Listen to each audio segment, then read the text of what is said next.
Hey, this is Daniel Davenport. I wanted to do something for Lionsgate.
So I've sat here and tried to figure out what in the world could I talk about that would be relevant to Lionsgate.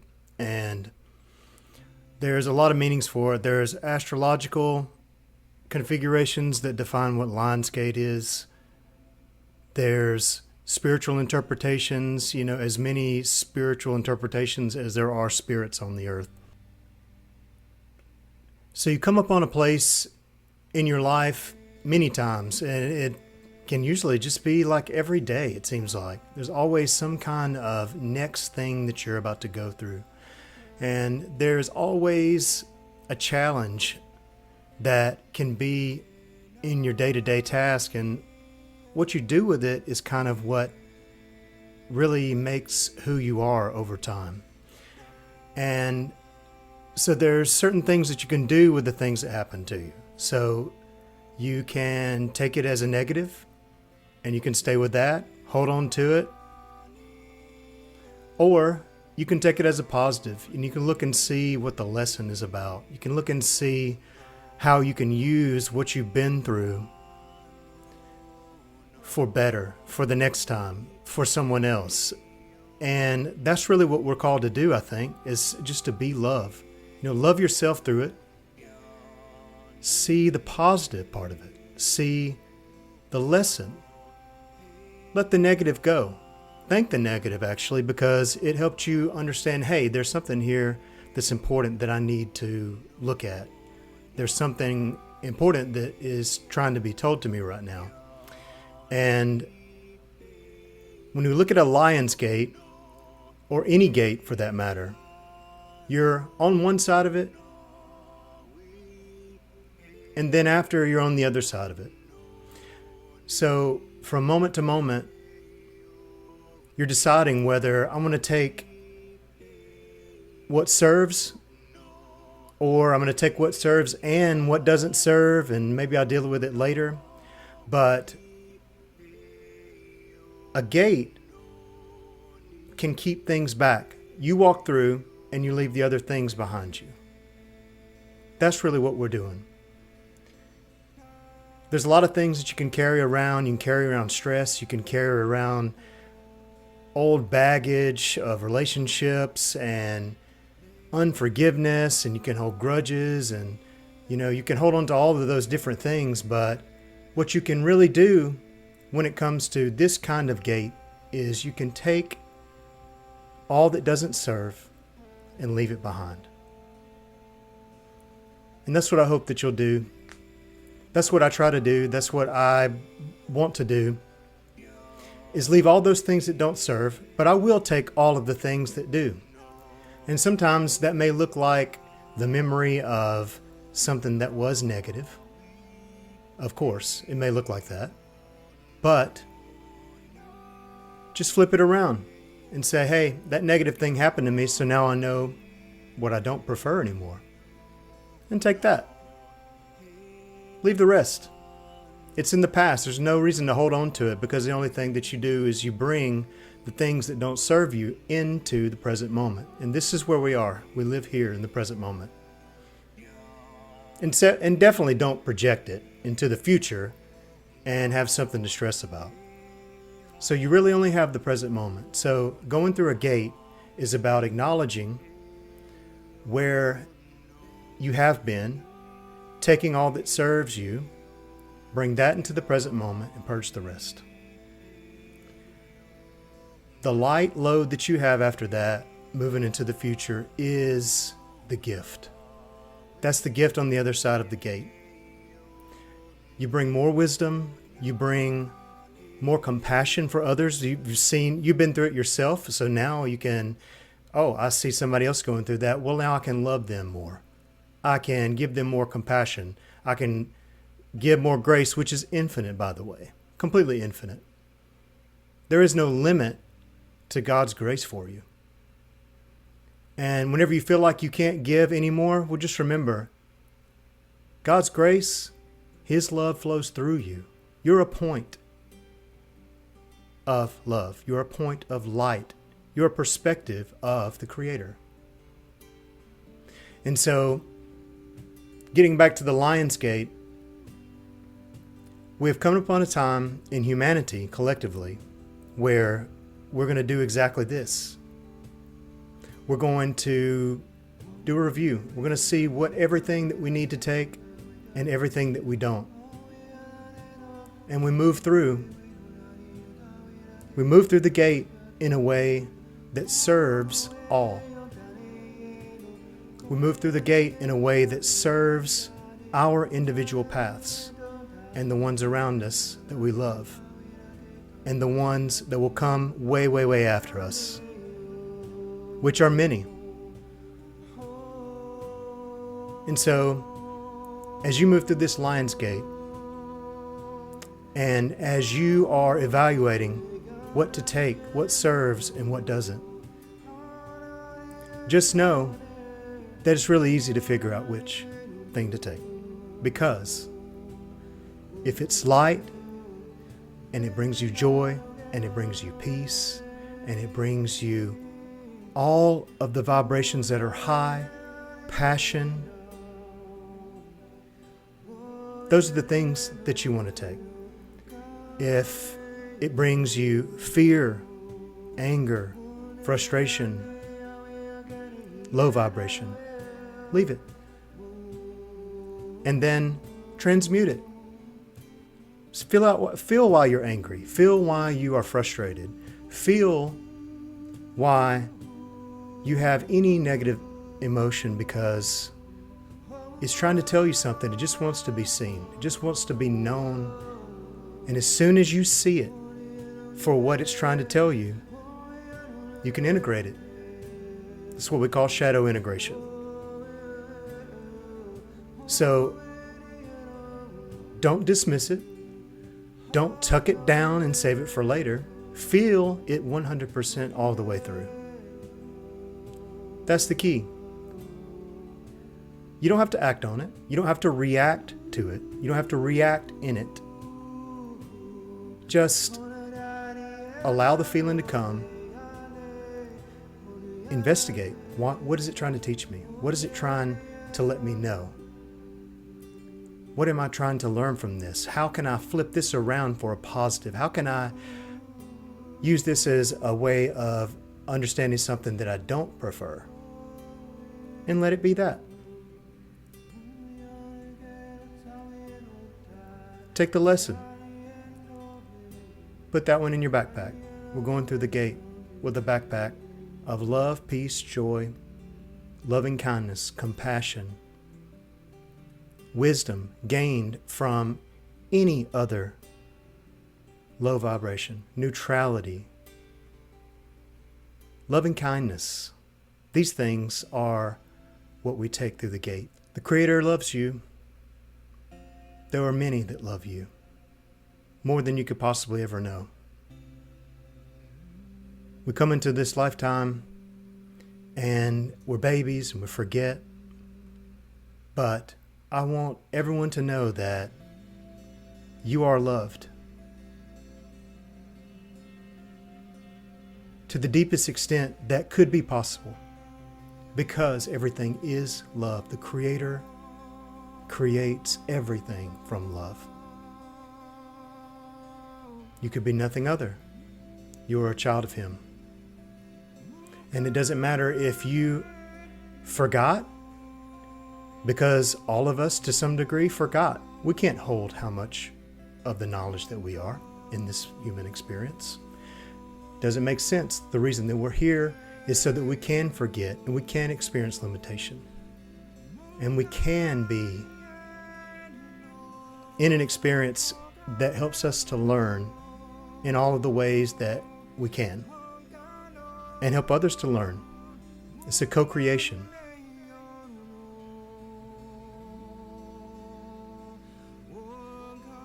And so you were designed to forget. You were designed also to remember.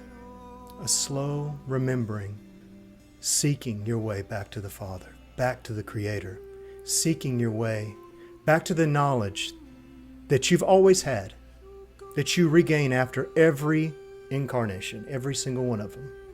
This is the experience of humanity at this present time. There have been many different varieties. There are many, many other civilizations doing almost about the same thing, learning to know themselves better on behalf of the Creator. Just think of yourself as one neuron that's firing, that is learning where it fits in the greater creation of all that is. A neuron of the Creator's brain. This is what you are. You cannot be separate. You are not born separate. You will not ever be separate from the Creator, because He is all that is. Now, you can create an experience of separation and incarnate, and in your forgetting, experience it, and that's fine. You can do that. I've done that many times in many different ways. But I can tell you that the road it leads back to is the Creator, is your light, is your divine spark. No matter what you're trying to find, no matter what you're trying to do or build or be, the spark within you is untouched. You cannot be affected by anything unless you choose it. And even still, you can never be separate, because the Creator will allow you the free will choice to feel like what it is to be separate from the Creator. And I can tell you from experience, you'll want to choose your way back to Him. You'll want to choose your way, whatever that looks like for you, whatever path you want to take. Religion, spirituality, agnosticism, doesn't matter. The human experience surrounds your divine spark that is always one with the Creator, as is every bit of your reality, your consciousness. You can never be separate. We live in a biological simulation of sorts. And what I mean by that is, your soul has a body that you call yourself. From this point of view, it seems like that's all that is, but from another higher dimensional perspective, you know that your body is in your spirit. A dense point of it,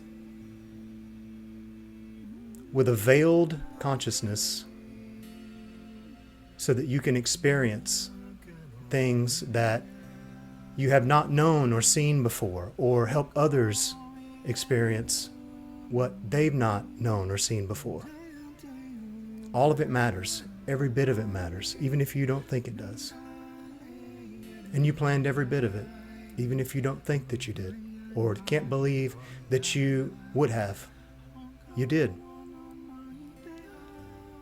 There's an aspect of you not rendered into this 5% or less consciousness point within your spirit that knows this.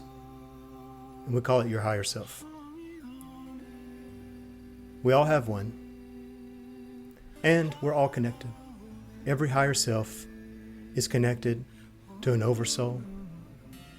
Every oversoul is connected to an oversoul of oversouls, is connected to a hierarchy all the way up to Creator. And this is how we are structured. This is how we are. This is existence. Now, one thing I wanted to explain that I've been asked is, how is 3D matter rendered? Well, down into about the 6th or 5th dimension, we're mostly light in consciousness. Everything is consciousness, by the way. Some consciousness is more densely rendered in matter. You can think about it like that. If you think about a holograph projection in light, it's almost the same thing. So just a matter that light information condenses into dense matter, which we know at the atomic structure and the subatomic structure. We know that those particles are at their core essence light. and further down, quantum. We know this. And so there's an interface that resides on the other side of the quantum realm called consciousness. And there are ways that consciousness vibrates in such a way, in frequency, and all is frequency. All is various pieces of matter responding to frequency, like rendering a hologram in 3 dimensions, in our 3-dimensional reality. You can render it at a 4th dimensional reality or a 5th dimension. There's many ways. Our universe has 12 dimensions. I won't go into dimensions, but just imagine that the projector, you have a twin. Let's say you have a twin light form. You render your light body through a 4th dimension, etheric realm, translation layer, which is also the emotional, mental, causal bodies. The etheric layer. Through the etheric layer, on the other side, you have DNA that is vibrationally resonant to your light body instruction. And so the instruction passes through the 4th dimension and renders the matter in the 3rd dimension. This is how it works. Works with the DNA structure at the subatomic layers of our DNA. Vibration, frequency, controlled. This is how it works. So the cleaner that you can have your 4th dimension, the better, which I remember I said it was the emotional body, mental body, and causal. So causal, lots of things common across the common field.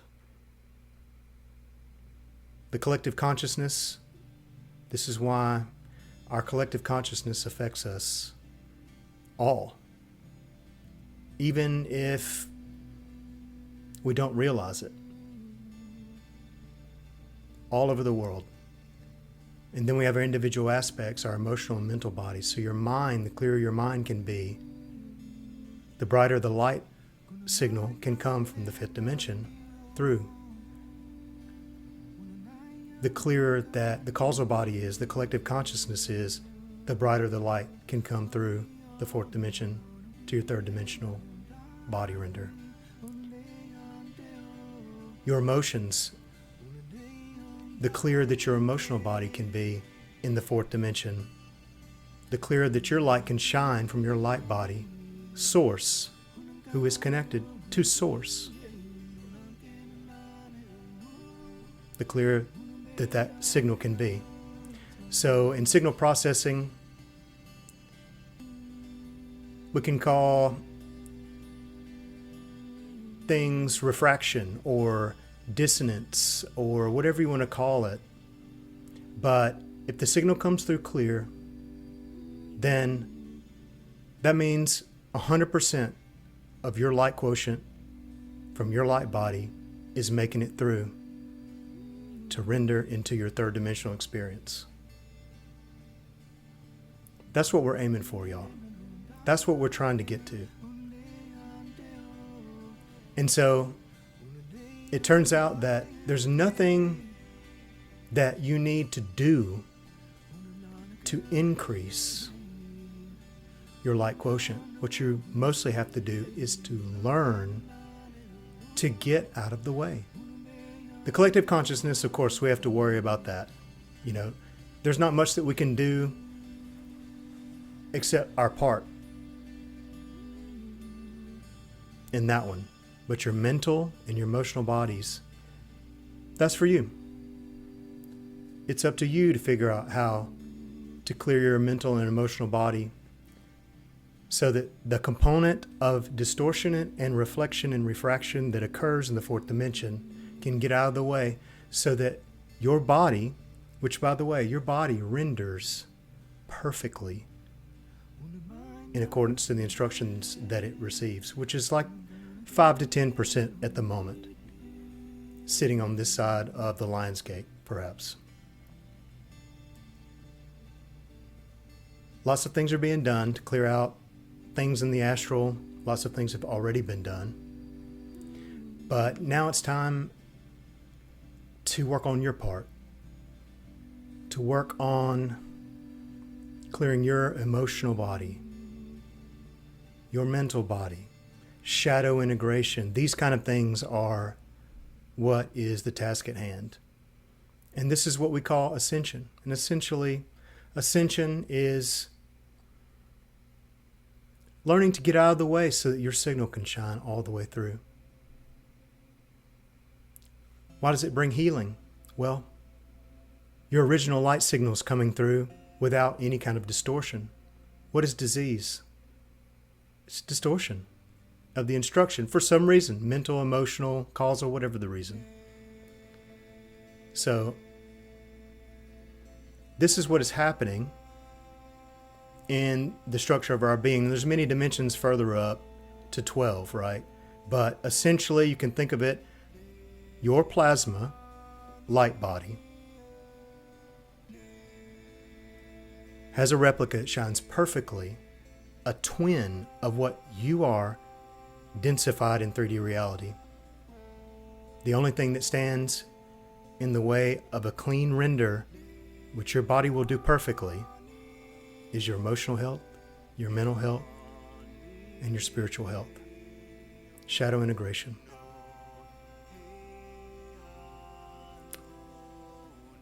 Gifts integration. These kind of things are what we're working for. This is why consciousness is so important to your health. It defines your health from your three-dimensional perspective. And so I want you to know that your physical body may emit symptoms,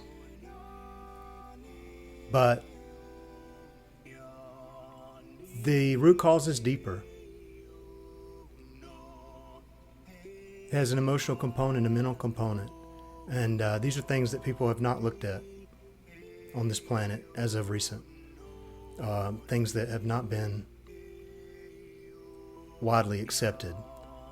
And for different reasons. So, in any case, that's my explanation on the light body to physical body render.